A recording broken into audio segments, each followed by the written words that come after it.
सुमतिभिरनुमेजं शुभ्रकाजं सखाजं सुखमजमनपाजं मुक्त्युपाजं विमाजं नृहजमहममेजं ध्येजमम्नाजगेजं सदजमसदजेजं श्रीसहाजं भजेजम् अभ्रमं भङ्गरहितं अजडं विमलं सदा आनन्दतीर्थमतुलं भजे तापत्रयापहम् भवति यदनुभावात्तेडमो कोऽपि वाग्मि जडमतिरपि जन्तुर्जायते प्राज्ञमौलिः सकलवचनचेतो देवता भारती सा मम वचसि निधत्तां सन्निधिं मानसे च मिथ्यासिद्धान्तदुर्ध्वान्तविध्वंसनविचक्षणः जयतीर्थाख्यतरणिर्भासतां नो हृदम्बरे अर्थिकल्पितकल्पोऽयं प्रत्यर्थिगजकेसरी व्यासतीर्थगुरुर्भूयादस्मदिष्टार्थसिद्धये पूज्याय राघवेन्द्राय सत्यधर्मरताय च भजतां कल्पवृक्षाय नमतां कामधेनवे तपस्वाध्याय शुश्रूषा कृष्णपूजारतं मुनिं विश्वेशमिष्टदं वन्दे परिम्राट् चक्रवर्तिनं श्रीगुरुभ्यो नमः हरिः ಓಂ. ಪರಮ ಮಂಗಳಕರವಾದ ದಿವಸ. ಯಾಕೆಂದರೆ ಈ ಸಂಚಿಕೆಯಲ್ಲಿ ನಾವು ಪ್ರಾರ್ಥನೆ ಮಾಡ್ತಾ ಇರೋದು ಯಾರನ್ನ? ಶ್ರೀಪಾದರಾಜರನ್ನ ಕುರಿತಾಗಿ ಪ್ರಾರ್ಥನೆ ಮಾಡ್ತಾ ಇರೋದು. ಒಂದು ಮಾತನ್ನ ಶ್ರೀಪಾದರಾಜರ ಬಗ್ಗೆ ಹೇಳೋದಿದೆ. ಬೆಳಗ್ಗೆ ಒಬ್ಬ ವ್ಯಕ್ತಿ ಹೇಳ್ಬೇಕಾದ್ರೆ ನಮಃ ಶ್ರೀಪಾದರಾಜಾಯ ಅಂತ ನೆನಪಿಸ್ಕೊಳ್ಬೇಕಂತೆ. ಯಾಕೆ ಅಂದರೆ ಮೃಷ್ಟಾನ್ನ ಭೋಜನದ ಅಪೇಕ್ಷೆ ಇದೆಯಾ? ನನಗಿವತ್ತು ಒಳ್ಳೆ ಭೋಜನ ಸಿಗಬೇಕು, ಒಳ್ಳೆ ಭಕ್ಷ್ಯ ಭೋಜ್ಯ ಲಾಭ ಆಗಬೇಕು ಅಂತಿದ್ರೆ ಬೆಳಗಿನ ಜಾವ ಬೇಗ ಹೇಳುವಂಥ ವ್ಯಕ್ತಿ ಶ್ರೀಪಾದರಾಜರನ್ನ ನೆನಪಿಸ್ಕೊಳ್ಬೇಕು. ಹಾಸಿಗೆಯಿಂದ ಬಲಭಾಗಕ್ಕೆ ತಿರುಗಿ ಎದ್ದು ಶ್ರೀಪಾದರಾಜರ ನಾಮಸ್ಮರಣೆಯನ್ನು ಮಾಡ್ತಾ ತಾನು ಮುಂದಿನ ಚಟುವಟಿಕೆಗಳಲ್ಲಿ ತೊಡಗಿಕೊಂಡ್ರೆ ಅಷ್ಟೇ ಸಾಕಂತೆ. ಅವತ್ತು ಮೃಷ್ಟಾನ್ನ ಭೋಜನ ಲಾಭ ಅಂತ ಅವ್ರ ಹೆಸರು ಹೇಳಿದ್ರೆ ಮೃಷ್ಟಾನ್ನ ಭೋಜನ ಸಿಗತ್ತಂತೆ. ಅದು ಮೃಷ್ಟಾನ್ನ ಭೋಜನ ಅಂದ್ರೆ ಬರೀ ಊಟ ಭಕ್ಷ್ಯ ಇಷ್ಟೇ ಅಲ್ಲ, ಜ್ಞಾನ ಭೋಜನನೂ ಸಿಗತ್ತೆ, ಒಳ್ಳೇದಾಗತ್ತೆ ದಿನ. ಅಂಥ ಸುದಿನವನ್ನಾಗಿ ಮಾಡಿಕೊಳ್ಳಿಕ್ಕೆ ಗುರುಸಾರ್ವಭೌಮರಾದ ಶ್ರೀಪಾದರಾಯರ ಸ್ಮರಣೆಯನ್ನ ಮಾಡಬೇಕು. ಆರಾಧನಾ ಮಹೋತ್ಸವ ದಿವಸ ನಿಮಿತ್ತವಂತೂ ನಾವು ಶ್ರೀಪಾದರಾಜರ ಸ್ಮರಣೆಯನ್ನ ಎಷ್ಟೆಷ್ಟು ಸಾಧ್ಯನೋ ಅಷ್ಟು ಮಾಡಬೇಕು. ಯಾಕೆ ಆರಾಧನಾ ದಿವಸಗಳಲ್ಲಿ ಬಹಿರ್ಮುಖವಾಗಿ ಗುರುಗಳು ನೋಡ್ತಾ ಇರ್ತಾರೆ. ವಸ್ತುತಃ ಅವರು ಬೇರೆ ದಿವಸಗಳಲ್ಲೂ ಹಾಗೇ ಇರ್ತಾರೆ. ಅಂಥ ದಿವ್ಯ ವ್ಯಕ್ತಿತ್ವ ಅವರದು. ನೆನಪಿಸ್ಕೊಂಡ್ರೆ ಸಾಕು ಅವರನ್ನ ಅನುಗ್ರಹವನ್ನ ಮಾಡ್ತಾರೆ. ಅವ್ರ ಹತ್ರ ಬೇಡಬೇಕು ಅಂತಿಲ್ಲ, ಸ್ವಲ್ಪ ಟೈಮ್ ಕಾಯಬೇಕು ಅಂತಿಲ್ಲ.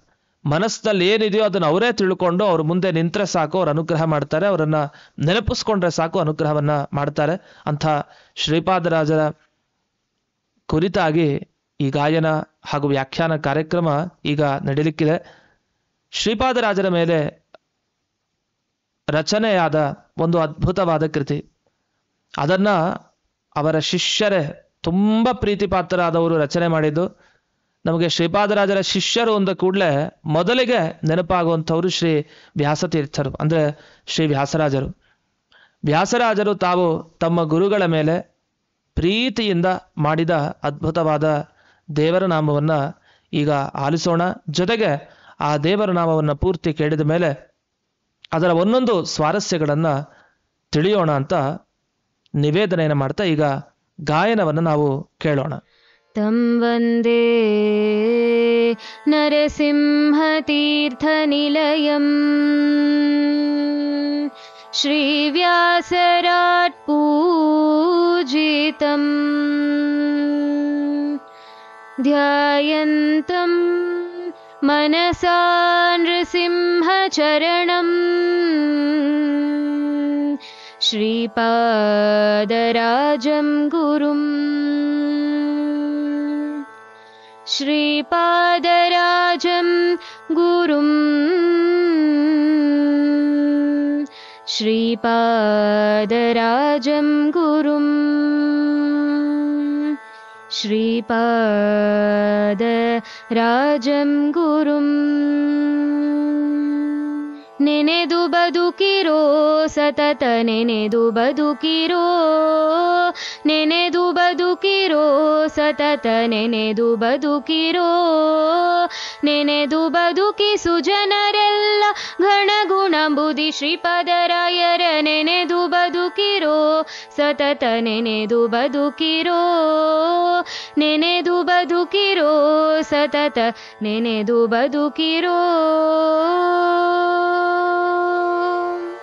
ಇತರ ಧ್ಯಾನವೆಲ್ಲವಳಿದು ಅತಿಶಯದಿ ವಿರಕ್ತಿ ಬಲಿದು ಮತಿ ವಿಶೇಷವೆನಿಪ ಮಧ್ವ ಮತಾಂಬುಧಿಗೆ ಪೂರ್ಣಚಂದ್ರನ ಇತರ ಧ್ಯಾನವೆಲ್ಲವಳಿದು ಅತಿಶಯದಿ ವಿರಕ್ತಿ ಬಲಿದು ಮತಿ ವಿಶೇಷವೆನಿಪ ಮಧ್ವ ಮತಾಂಬುಧಿಗೆ ಪೂರ್ಣಚಂದ್ರನ ಅಮಿತ ಪುಣ್ಯ ಅಗ್ರಗಣ್ಯನ ವಿಮತ ಹರನ ವಿನಯ ಪರನ ದ್ಯುಮಣಿ ತೇಜನ ದುರಿತ ದುರನ ಶಮದ ಮಾದಿ ಗುಣ ಸಮುದ್ರನ ಅಮಿತ ಪುಣ್ಯ ಅಗ್ರಗಣ್ಯನ ವಿಮತ ಹರನ ವಿನಯ ಪರನ ದ್ಯುಮಣಿ ತೇಜನ ದುರಿತ ದುರನ ಶಮದ ಮಾದಿ ಗುಣ ಸಮುದ್ರನ ನೆನೆದು ಬದುಕಿರೋ ಸತತ ನೆನೆದು ಬದುಕಿರೋ ನೆನೆದು ಬದುಕಿರೋ ಸತತ ನೆನೆದು ಬದುಕಿರೋ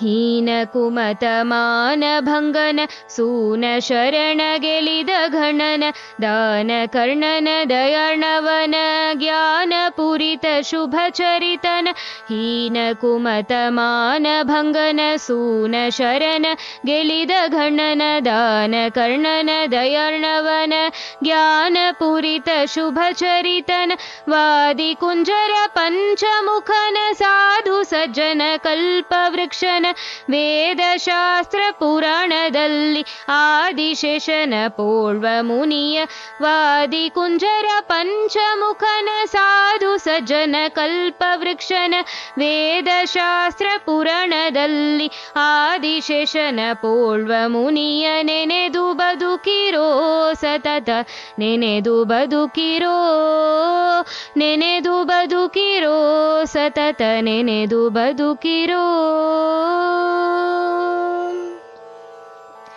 ವನಜನೇತ್ರನ ಕೃಷ್ಣನ ಪ್ರಿಯನ ಕನಕವರ್ಣ ತೀರ್ಥರ ಸುತನ ಜನ ಸಮೂಹ ಸನ್ನುತ ಪರಮ ವನದಿ ಗಂಭೀರ ಶ್ರೀಪಾದರಾಯರ ವನಜನೇತ್ರನ ಕೃಷ್ಣನ ಪ್ರಿಯನ ಕನಕವರ್ಣ ತೀರ್ಥರ ಸುತನ ಜನ ಸಮೂಹ ಸನ್ನುತ ಪರಮ ವನದಿ ಗಂಭೀರ ಶ್ರೀಪಾದರಾಯರ ನೆನೆದು ಬದುಕಿರೋ ಸತತ ನೆನೆದು ಬದುಕಿರೋ ನೆನೆದು ಬದುಕಿ ಸುಜನರೆಲ್ಲ ಘನಗುಣಂಬುದಿ ಶ್ರೀಪಾದರಾಯರ ನೆನೆದು ಬದುಕಿರೋ ಸತತ ನೆನೆದು ಬದುಕಿರೋ ನೆನೆದು ಬದುಕಿರೋ ಸತತ ನೆನೆದು ಬದುಕಿರೋ ನೆನೆದು ಬದುಕಿರೋ ಸತತ ನೆನೆದು ಬದುಕಿರೋ. ಇದುವರೆಗೆ ನೆನೆದು ಬದುಕಿರೋ ನೆನೆದು ಬದುಕಿರೋ ಅನ್ನುವ ದೇವರ ನಾಮವನ್ನ ಕೇಳಿದ್ವಿ. ಎಷ್ಟು ಸುಂದರವಾಗಿ ಶ್ರೀಪಾದರಾಜರ ಮೇಲೆ ವ್ಯಾಸರಾಜರು ತಾವು ರಚಿಸಿದ್ದಾರೆ.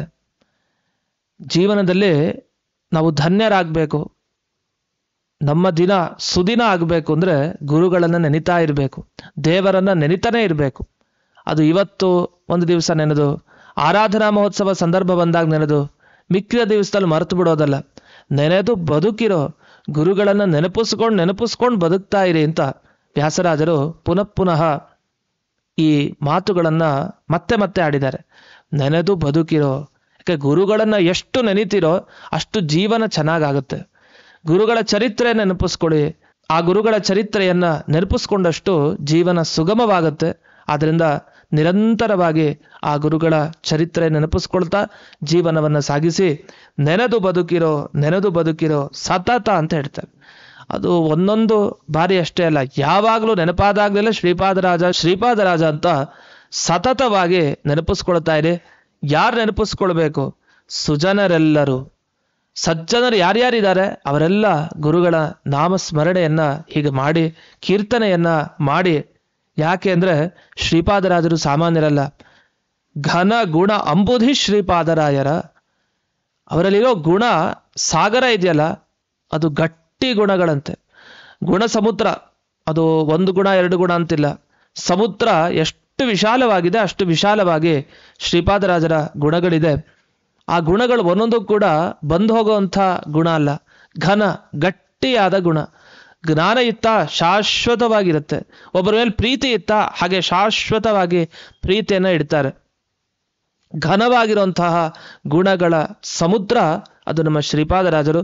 ಆ ಶ್ರೀಪಾದರಾಜರ ಸ್ಮರಣೆಯನ್ನ ಮಾಡ್ತಾ ಮಾಡ್ತಾ ನೆನೆದು ನೆನೆದು ಬದುಕಿ ಅಂತ ಒಂದು ಭಕ್ತಿ ಪ್ರಚೋದನೆಯನ್ನು ನಮಗೆ ವ್ಯಾಸರಾಜರು ಮಾಡ್ತಾ ಇದ್ದಾರೆ. ಶ್ರೀಪಾದರಾಜರು ದೊಡ್ಡ ಮಹಾನುಭಾವರು.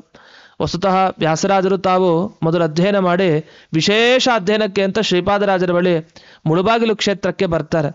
ಬಂದು ಭಾವುಕರಾಗ್ತಾರೆ. ಅಲ್ಲಿ ಗುರುಗಳಿಗೆ ಶಿಷ್ಯರ ನೋಡಿದ್ರೆ ಸಂತೋಷ. ವ್ಯಾಸರಾಜರು ಬಂದಿದ್ದಾರೆ ಅಂತ ಆಸನವನ್ನ ಶಿಷ್ಯರ ಕೈಯಲ್ಲಿ ಹಾಕಿಸಿ ಕೂಡಿಸ್ತಾರೆ. ಆಸನವನ್ನ ಕಲ್ಪನೆ ಮಾಡಿ ಕೊಡ್ತಾರೆ.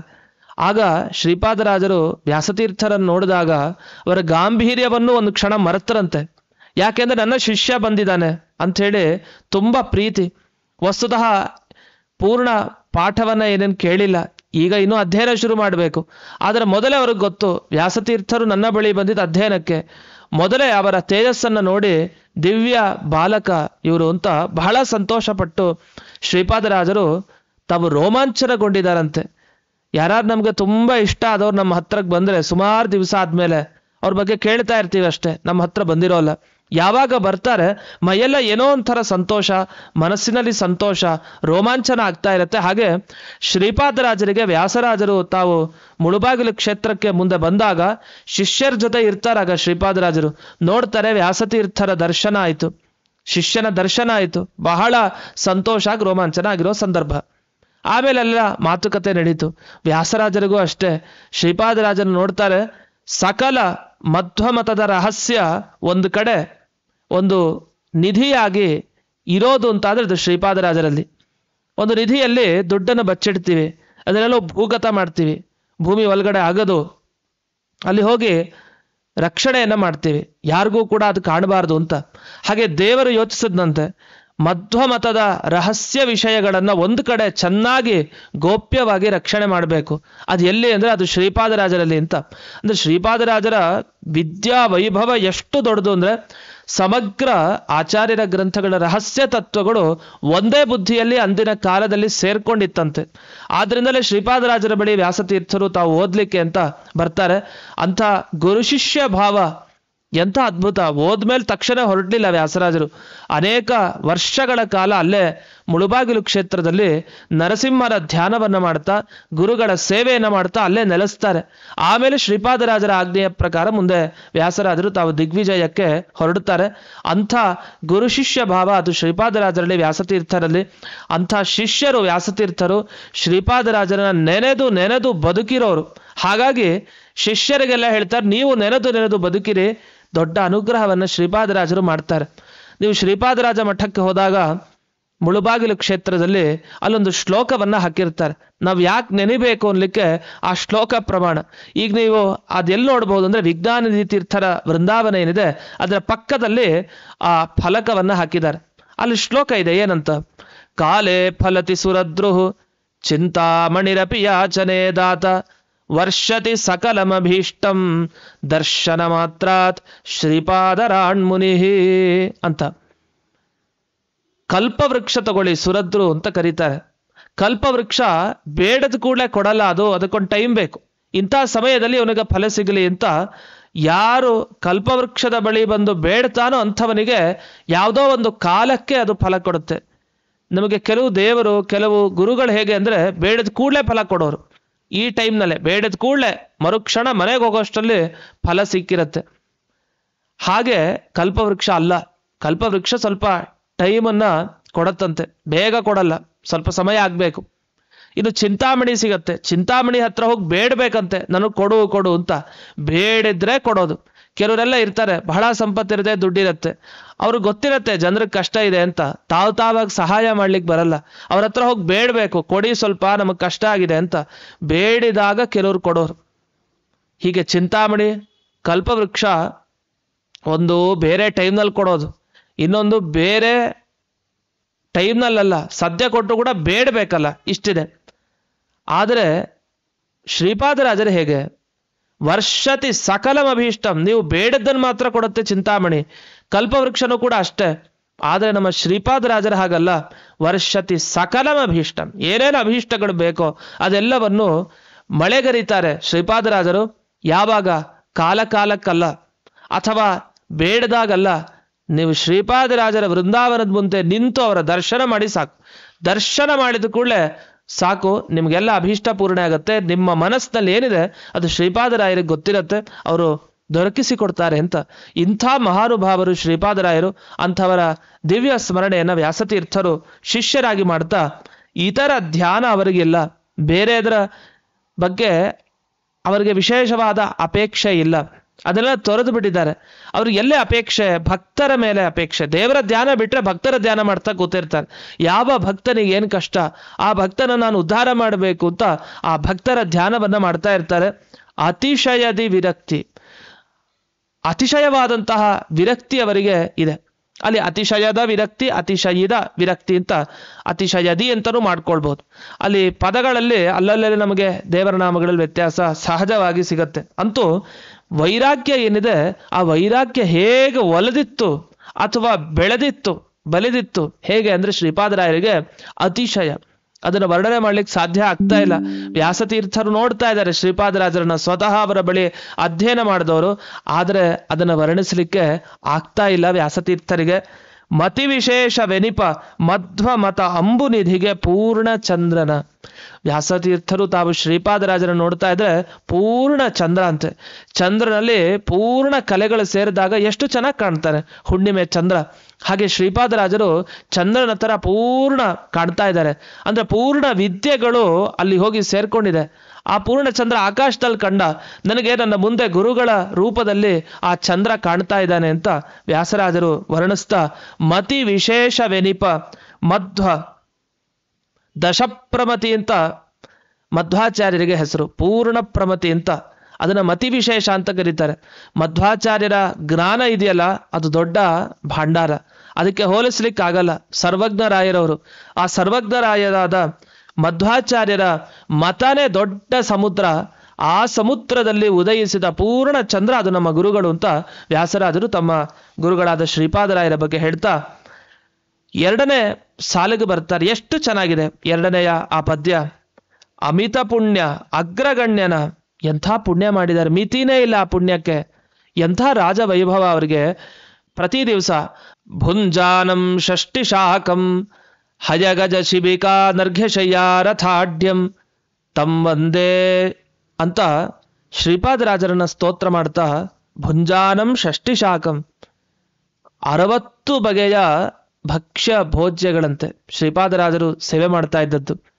ಒಬ್ರು ಸನ್ಯಾಸಿಗಳು ಅವ್ರ ಜೊತೆಗೆ ಪೈಪೋಟಿ ನಡೆಸೋಣ ಅಂತನೂ ಹೊರಟಿದ್ರಂತೆ. ಅವರು ಕೂಡ ಹೀಗೆ ಮಾಡಿಸ್ಕೊಂಡು ತಿನ್ನೋಣ ಅಂತ ಸೋತ್ ಬಿಟ್ರಂತೆ. 3-4 ತಿನ್ನೋ ಅಷ್ಟೊತ್ತಿಗೆ ಅಯ್ಯೋ ಇದು ನನ್ನ ಕೈಲಿ ಸಾಧ್ಯ ಇಲ್ಲ ಅಂತ. ಜಾಸ್ತಿ ತಿನ್ಬೇಕು ಅಂದ್ರೂ ಯೋಗ್ಯತೆ ಬೇಕು, ಬಹಳ ಕಷ್ಟ. ಜಠರಾಗ್ನಿ ಹೇಗಿರ್ಬೇಕು, ಅದರಲ್ಲಿ ಏನೋ ಇವ್ರ ಜೊತೆ ಪೈಪೋಟಿ ಮಾಡ್ಲಿಕ್ಕೆ ಹೋದ್ರು. ಅದು ಶ್ರೀಪಾದರಾಜರು ತಾವು ದಿನ ಅಷ್ಟನ್ನ ತಿನ್ನೋ ಅಂತ ಮನಸ್ಥಿತಿಯನ್ನ ಹೊಂದಿರಲಿಲ್ಲ. ಏನಿತ್ತು ಅವ್ರ ಮನಸ್ಸಿನಲ್ಲಿ ಅಂದ್ರೆ, ಅವ್ರ ಮನಸ್ಸಲ್ಲಿ ಇದ್ದದ್ದಿಷ್ಟೇ, ಪ್ರತಿದಿನ ದೇವರಿಗೆ, ಗೋಪಿನಾಥನಿಗೆ, ರಂಗವಿಠಲನಿಗೆ ವಿವಿಧವಾದ ಭಕ್ಷ್ಯಭೋಜ್ಯಗಳ ಸಮರ್ಪಣೆ ಮಾಡಬೇಕು ಅಂತ ಅವರ ಮನಸ್ಸಿನಲ್ಲಿತ್ತು. ದೇವರಿಗೆ ಅರ್ಪಿಸಿದ್ದನ್ನ ಬಿಡೋದ ಹಾಗೆ, ಪ್ರತಿಯೊಂದನ್ನು ಕೂಡ ಅದನ್ನು ತಗೊಳ್ಬೇಕು. ಆ ನಿಟ್ಟಿನಲ್ಲಿ ಪ್ರತಿನಿತ್ಯ ವೈಭವ ನಡೀಲಿ ಅಂತ ಶ್ರೀಪಾದರಾಜರು ತಮ್ಮ ಆರಾಧ್ಯ ಮೂರ್ತಿಗೆ ಆ ನೈವೇದ್ಯವನ್ನು ಸಮರ್ಪಣೆ ಮಾಡಿ ತಾವು ಅದನ್ನು ಸ್ವೀಕಾರ ಮಾಡ್ತಾ ಇದ್ರು. ಅದು ವಿರಕ್ತಿ. ಅವ್ರಿಗೆ ತಿನ್ನಬೇಕು ಅಂತ ಅಷ್ಟನ್ನ ವೈಭವೋಪೇತವಾಗಿ ಮಾಡಿಸ್ಕೊಂಡು ಇರ್ತಾ ಇರಲಿಲ್ಲ. ದೇವರಿಗೆ ವೈಭವ ಇರಬೇಕು ಯಾವತ್ತು ಅಂತ ಪ್ರತಿದಿನ ಯಾರಾದರೂ ಇಂಥ ಭಕ್ಷ್ಯಭೋಜ್ಯಗಳನ್ನು ಏರ್ಪಾಟು ಮಾಡಿ, ಅಂದ್ರೆ ಅದಕ್ಕೆ ಬೇಕಾದ ಪದಾರ್ಥಗಳನ್ನು ಕೊಟ್ಟು ಭಿಕ್ಷೆಯನ್ನ ಮಾಡಿಸ್ತಾ ಇದ್ರಂತೆ. ಅಂಥ ರಾಜ ವೈಭವ. ಹಾಗಾಗಿ ಶ್ರೀಪಾದರಾಜರು, ವ್ಯಾಸರಾಜರು ಎಲ್ಲ ರಾಜರೇ, ಆ ರಾಜ ವೈಭವವನ್ನು ಹೊಂದಿರೋರು. ಇದಕ್ಕೆ ಬೇಕಾದದ್ದು ಎಷ್ಟು? ಅಮಿತ ಪುಣ್ಯ ಅಗ್ರಗಣ್ಯನ. ಎಷ್ಟು ಪುಣ್ಯ ಮಾಡಿದ್ದಾರೆ. ಪ್ರತಿ ದಿವಸ ದೇವರಿಗೆ ಇಷ್ಟನ್ನ ಹಾಕಿಸ್ಬೇಕು ಅಂದ್ರೆ ದೊಡ್ಡ ಪುಣ್ಯ ಮಾಡಿರ್ಬೇಕು. ದೇವರಿಗೆ ನೈವೇದ್ಯವನ್ನು ನಾವು ಇಡ್ತೀವಿ. ಏನೇನು ಇಡ್ತೀವಿ? ಕೆಲವು ಸಲ ಖರ್ಜೂರ ಇದೆ, ಖರ್ಜೂರನೇ ಇಟ್ಬಿಡೋದು. ಇನ್ಯಾವ್ದಾರು ಇದ್ರೆ ಹಣ್ಣು ಅಂದ್ರೆ ಒಂದೇ ಹಣ್ಣು ಇಡ್ತೀವಿ. ಹೀಗಲ್ಲ, ಪ್ರತಿ ದಿವಸ 60 ಬಗೆಯದ್ದು ಎಷ್ಟು ವಿಶೇಷವಾದ ಪದಾರ್ಥಗಳನ್ನ ಪ್ರತಿನಿತ್ಯ ದೇವರಿಗೆ ಇಡ್ತಾ ಇದ್ರು ಶ್ರೀಪಾದರಾಜರು. ಇದು ಅಮಿತ ಪುಣ್ಯ. ಹಾಗಾಗಿ ಅಗ್ರಗಣ್ಯ ಮೇಲಿನ ಸಾಲಿನಲ್ಲಿ ಇದ್ದಾರೆ. ಬರೀ ಅವರು ಇಷ್ಟೇ ಈ ರೀತಿಯ ಲೌಕಿಕವಾದ ಭೋಜ್ಯ ಪದಾರ್ಥಗಳನ್ನಷ್ಟೇ ಇಡ್ತಾ ಇರಲಿಲ್ಲ. ಎಷ್ಟೆಷ್ಟು ಶಿಷ್ಯರು ಎಲ್ಲ ದೇವರಿಗೆ ಸಮರ್ಪಣೆ ಮಾಡ್ತಾ ಇದ್ರು. ಅಂದರ್ಥ ಒಬ್ಬ ಶಿಷ್ಯರನ್ನು ತಯಾರು ಮಾಡೋದು. ನಿನ್ನ ವಿಚಾರವನ್ನು ಇಷ್ಟು ನಾನು ಈ ಶಿಷ್ಯನಿಗೆ ತಿಳಿಸ್ಕೊಟ್ಟಿದ್ದೀನಿ, ಇದೋ ನಿನಗೆ ಅರ್ಪಣೆ, ಇವನ ಜೀವನ ಅಂತ. ಹೀಗೆ ಪ್ರತಿಯೊಬ್ಬ ತಮ್ಮ ಶಿಷ್ಯನನ್ನ ಚೆನ್ನಾಗಿ ತಯಾರು ಮಾಡಿ ಅರ್ಪಣೆಯನ್ನು ಮಾಡ್ತಾ ಇದ್ರು. ಒಂದು ಲೌಕಿಕ ಭೋಜನದ ಅರ್ಪಣೆ ಆದ್ರೆ ಮತ್ತೊಂದು ಈ ಶಿಷ್ಯರ ಅರ್ಪಣೆಯನ್ನ ಮಾಡ್ತಾ ಇದ್ರು. ಅಷ್ಟು ತಯಾರಿತ್ತು. ಶಿಷ್ಯ ಸಮುದಾಯವೇ ಅವರ ಸುತ್ತಲೂ ಮುತ್ತಲು ವಿರಾಜಿಸ್ತಾ ಇತ್ತು ಅಂತ ಗಮನಿಸ್ತಾ, ವಿಮತ ಹರನ ವಿನಯ ಪರನ, ಕೆಟ್ಟ ಮತಗಳೇನಿತ್ತು ಅದನ್ನೆಲ್ಲ ಅಪಹಾರ ಮಾಡ್ತಾ ಇದ್ರು. ಅಪಹಾರ ಅಂದ್ರೆ ಅರ್ಥ ಮಾತು ಆಡ್ಲಿಕ್ಕೆ ಬಂದವರಿಗೆ, ಪ್ರತಿವಾದಿಗಳಿಗೆ ಚೆನ್ನಾಗಿ ಅವರ ಬುದ್ಧಿಯನ್ನ ಶೋಧನೆ ಮಾಡಿ ಒಳ್ಳೆಯ ಸದ್ಬುದ್ಧಿಯನ್ನ ಕೊಟ್ಟು ಅವರನ್ನ ವಿನಯ ಪರನ, ಇವರು ವಿನಯ ತುಂಬಿಕೊಂಡಿದ್ರು, ಹಾಗೆ ಬೇರೆಯವರನ್ನು ಕೂಡ ವಿನಯ ಭರಿತರನ್ನಾಗಿ ಮಾಡ್ತಾ ಇದ್ರು. ನೋಡ್ಲಿಕ್ಕೆ ದ್ಯುಮಣಿ ತೇಜ. ದ್ಯು ಅಂದ್ರೆ ಆಕಾಶ. ಆಕಾಶದಲ್ಲಿ ಮಣಿಯ ಥರ ಇರೋಂಥದ್ದು ಯಾವುದು ಅಂದ್ರೆ ಅದು ಸೂರ್ಯ. ಸೂರ್ಯನ ಥರ ಶ್ರೀಪಾದರಾಯರು ಹೊಳಿತಾ ಇದ್ದಾರೆ. ದುರಿತ ದೂರನ, ಚೂರು ಅವರಲ್ಲಿ ಪಾಪ ಇರಲಿಲ್ಲ, ಅದು ಎಲ್ಲೋ ಓಡ್ ಹೋಗಿತ್ತು. ಶಮದಮಾದಿ ಗುಣ ಸಮುದ್ರನ, ಶಮೋ ಮನ್ನಿಷ್ಠತ ಬುದ್ಧೇಹೆ ದಮ ಇಂದ್ರಿಯ ನಿಗ್ರಹ. ಶಮ ಸದಾ ದೇವರಲ್ಲಿ ಅವರ ಮನಸ್ಥಿತಿ, ಅಷ್ಟೇ ಭಕ್ತಿಯೂ ಕೂಡ, ಹಾಗೆ ಇಂದ್ರಿಯ ನಿಗ್ರಹವೂ ಕೂಡ ಇತ್ತು. ಅಂಥ ಗುಣ ಸಮುದ್ರ ಅದು ನಮ್ಮ ಶ್ರೀಪಾದರಾಯರು. ನೆನೆದು ಬದುಕಿರೋ ಅಂಥ ವ್ಯಕ್ತಿಗಳು ಸಿಗಲ್ಲ ಜೀವನದಲ್ಲಿ. ವ್ಯಾಸತೀರ್ಥರಿಗೆ ಸಿಕ್ಕಿದ್ದಾರೆ, ಹಾಗಾಗಿ ಅವರಿಂದ ಈ ಕೀರ್ತನೆ ಹೀಗೆ ಬರ್ತಾ ಇದೆ. ಇನ್ನು ಮುಂದೆ ಹೀನ ಕುಮತ ಮಾನಭಂಗನ, ಕೆಟ್ಟ ಕುಮತ ನೀಚ ಮತಗಳೇನಿತ್ತೋ ಅದರ ಮಾನಭಂಗ ಮಾಡಿ ಹಾಕಿದ್ದಾರೆ. ಯಾಕೆಂದ್ರೆ ದೇವರ ಮಾನಭಂಗ ಮಾಡ್ಲಿಕ್ಕೆ ಹೋದ ಕುಮತಗಳವೆಲ್ಲ ಅದನ್ನ ಬಿಡ್ತಾರ. ದೇವರ ದ್ವೇಷಿಗಳು ಅಂದ್ರೆ ನಿಗ್ರಹನೇ, ಅನುಗ್ರಹ. ಯಾರಿಗೆ ಅನುಗ್ರಹ ಬೇಕೋ ಅಂಥವ್ರಿಗೆ ಅನುಗ್ರಹ, ಯಾರನ್ನ ನಿಗ್ರಹ ಮಾಡಬೇಕೋ ಅಂಥವರ ನಿಗ್ರಹವನ್ನ ಮಾಡ್ತಾ ಸೂನ ಶರನ ಗೆಲಿದ ಘನನ. ಏನಿದು ಸೂನ ಶರನ ಅಂತ? ಸೂನ ಅಂದ್ರೆ ಪಂಚಸೂನ ಅಂತ, ಅಂದ್ರೆ ಪಾಪಗಳು ಅಂತ ಇದೆ ಸೂನ ಅನ್ನೋ ಶಬ್ದಕ್ಕೆ. 5 ರೀತಿ ಪಾಪಗಳು, ಅದರ ಬಗ್ಗೆ ಹೇಳ್ತಾ ಇದ್ದಾರಾ ಇಲ್ಲಿ ಅಂದ್ರೆ ಹಾಗಲ್ಲ. ಇಲ್ಲಿ ಸೂನ ಅಂದ್ರೆ ಹೂವು ಅಂತ ಅರ್ಥ. ಹೂವನ್ನೇ ಶರ ಅಂದ್ರೆ ಬಾಣವನ್ನಾಗಿ ಮಾಡ್ಕೊಂಡಿರೋನು. ಹೂವು ಯಾರಿಗ್ ಬಾಣ? ಹೂವನ್ನು ಬಾಣವನ್ನಾಗಿ ಪ್ರಯೋಗಿಸ್ತಾರ ಅಂದ್ರೆ ಅಯ್ಯೋ ದೊಡ್ಡ ಪೀಡೆ, ಅದು ತುಂಬಾ ಕಷ್ಟ, ಕಾಮ ಪೀಡೆ ಅಂತ ಹೇಳ್ತಾರೆ.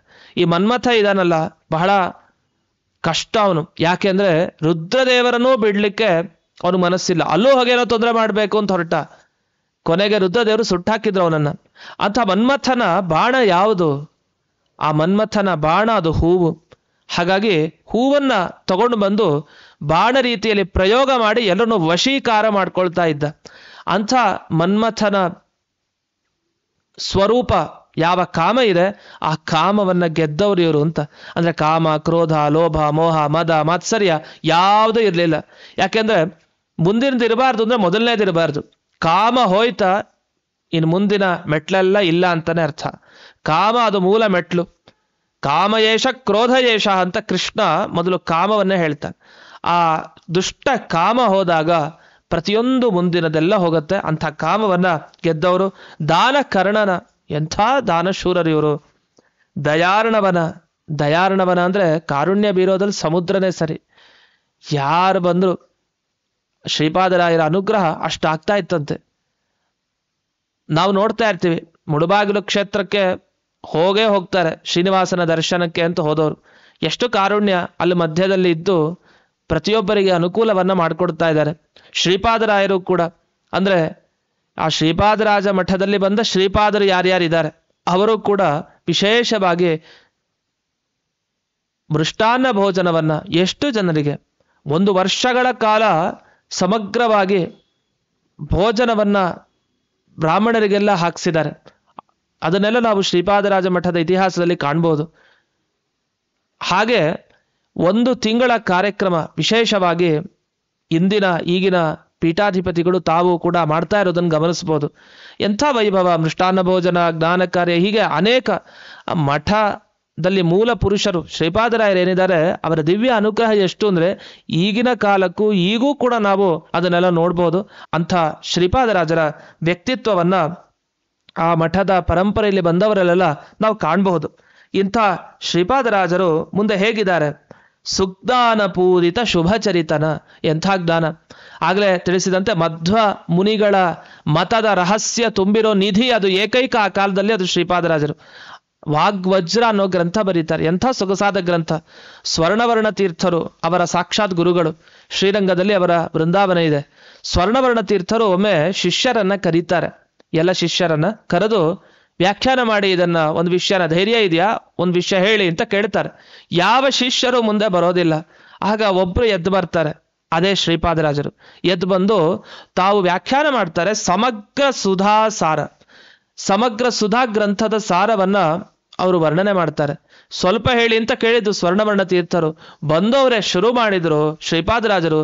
ಎಷ್ಟು ಅದ್ಭುತವಾಗಿ ಅವರು ವಿವರಣೆ ಮಾಡ್ತಾರೆ ಅಂದ್ರೆ ವಾಗ್ವಜ್ರ ಅನ್ನೋ ಗ್ರಂಥವನ್ನ ಕೇಳ್ತೀವಿ. ವಾಗ್ವಜ್ರ ಅನ್ನೋ ಗ್ರಂಥ ಸಮಗ್ರ ಸುಧಾದ ಸಾರ ಭಾಗವನ್ನ ಎತ್ತಿ ಹಿಡಿಯುವಂಥ ಗ್ರಂಥ.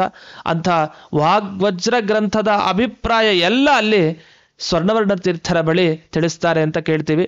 ಅದು ಸುಧಾಸಾರ ಬಂದಿದೆ ಅಂದ್ರೆ ಅದು ವಾಗ್ವಜ್ರ ಅಂತ ಅಭಿಪ್ರಾಯದಲ್ಲಿ. ಹೀಗೆ ಸುಜ್ಞಾನ ಪೂರಿತ. ಎಂಥ ಜ್ಞಾನ ಅಂದ್ರೆ ಸ್ವರ್ಣವರ್ಣ ತೀರ್ಥರು ಸಾಮಾನ್ಯರಲ್ಲ. ಅವ್ರ ಮುಂದೆ ಹೇಳಬೇಕು ಅಂದ್ರೆ ಶಿಷ್ಯನಿಗೆ ಎದೆಗಾರಿಕೆ ಬೇಕು. ಒಂದು ಮಾತಿದೆ ಸ್ವರ್ಣವರ್ಣ ತೀರ್ಥರ ಬಗ್ಗೆ. ವಸುಧಾತಲ ವಿಖ್ಯಾತಂ ವೈರಾಗ್ಯಾದಿ ಗುಣಾರ್ಣವಂ ವೇದ ವೇದಾಂಗ ಚತುರಂ ಸ್ವರ್ಣವರ್ಣ ಗುರುಂ ಭಜೆ. ಅವರ ಚರಮ ಶ್ಲೋಕ. ವೇದಾಂಗ ಚತುರಂ, ವೇದಾಂಗಗಳಲ್ಲಿ ಅತ್ಯಂತ ಪಾಂಡಿತ್ಯ. ವಸುಧಾ ತಲ ವಿಖ್ಯಾತಂ, ಸಂಸ್ಕೃತ ಜಗತ್ತಿನಲ್ಲಿ ಎಲ್ಲ ಕಡೆ ಪ್ರಸಿದ್ಧಿಯವರದು.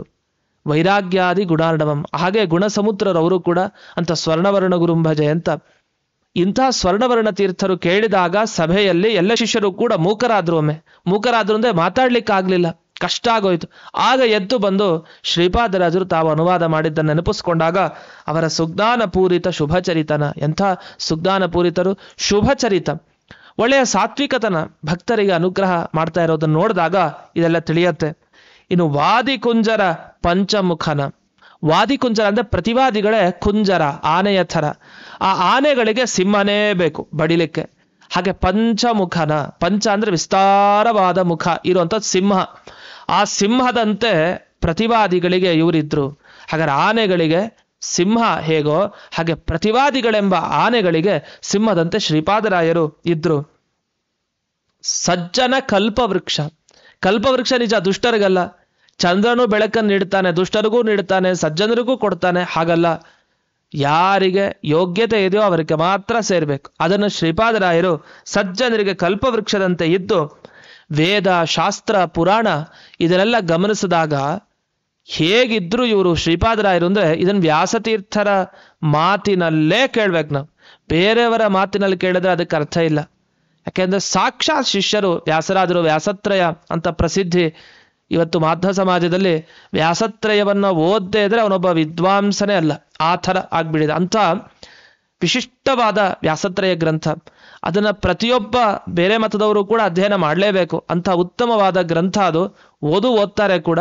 ಅಂಥ ವ್ಯಾಸತ್ರಯ ಗ್ರಂಥವನ್ನ ರಚನೆ ಮಾಡಿದ ಅವರು ಬರೆದಿದ್ದು ವ್ಯಾಸತ್ರಯ ಅಂತ ಪ್ರಸಿದ್ಧಿಗೆ ಬಂದಿದೆ.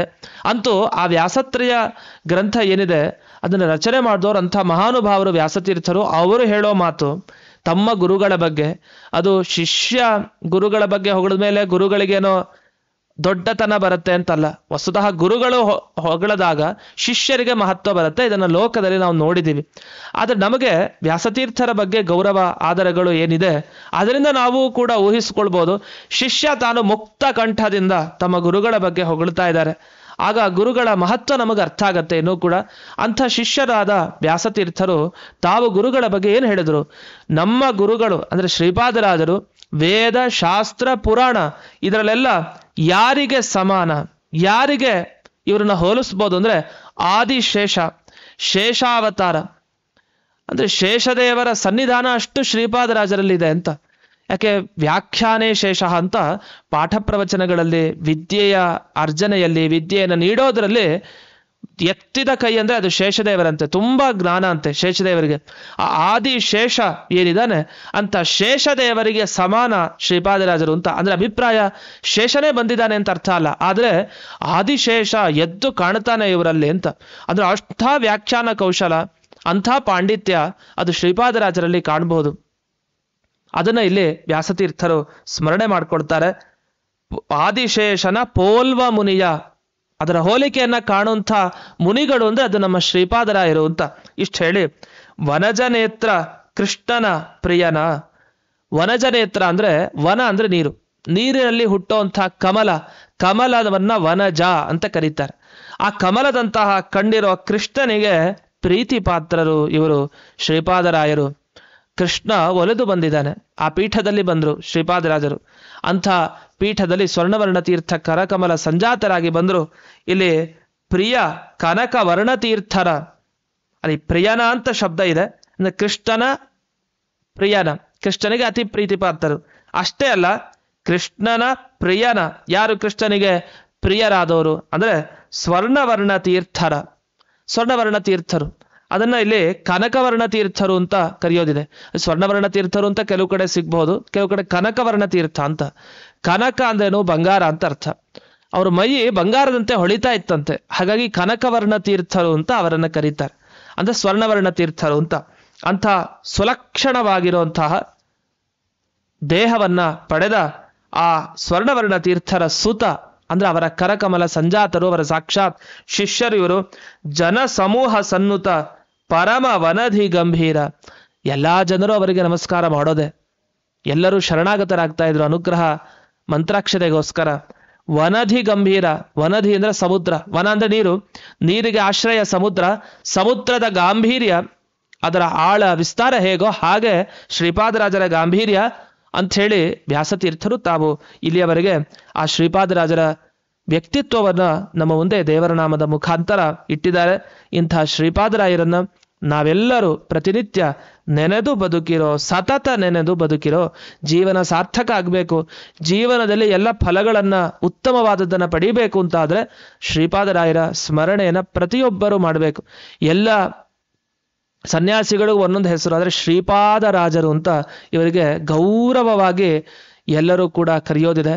ಅದು ಸನ್ಯಾಸಿಗಳಿಗೆ ಭೂಷಣ ಇವರು. ಅಂಥ ಶ್ರೀಪಾದರಾಯರನ್ನ ಭಕ್ತಿಪೂರ್ವಕವಾಗಿ ಸ್ಮರಣೆಯನ್ನು ಮಾಡಿಕೊಳ್ತಾ ಈ ಸಂಚಿಕೆಯ ಪ್ರಾಯೋಜಕತ್ವವನ್ನು ವಹಿಸಿದ ಗಾಯತ್ರಿ ಮಧುಸೂದನ್ ಮತ್ತು ಕುಟುಂಬ ಬೆಂಗಳೂರು, ಇವರಿಗೆ ವಿಶೇಷವಾದ ಆ ಶ್ರೀಪಾದರಾಜರ ಸ್ಮರಣೆಯನ್ನ ಮಾಡಿ ಮಾಡಿ ದಿವ್ಯವಾದ ಅನುಗ್ರಹವನ್ನ ಅವರು ಪಡೆಯುವಂತಾಗಲಿ ಅಂತ ಈ ಸಂದರ್ಭದಲ್ಲಿ ಪ್ರಾರ್ಥನೆಯನ್ನ ಮಾಡುತ್ತಾ ಈ ಸಂಚಿಕೆಯನ್ನ ಅಸ್ಮತ್ ಗುರುವಂತರ್ಗತ, ವ್ಯಾಸತೀರ್ಥ ಗುರುವಂತರ್ಗತ, ಶ್ರೀಪಾದರಾಜ ಗುರುವಂತರ್ಗತ, ಭಾರತೀ ರಮಣ ಮುಖ್ಯ ಪ್ರಾಣಾಂತರ್ಗತ ಶ್ರೀಮನ್ ಮೂಲ ಗೋಪಾಲಕೃಷ್ಣನಿಗೆ ಅರ್ಪಣೆ ಮಾಡ್ತೇನೆ. ಶ್ರೀ ಕೃಷ್ಣಾರ್ಪಣಮಸ್ತು.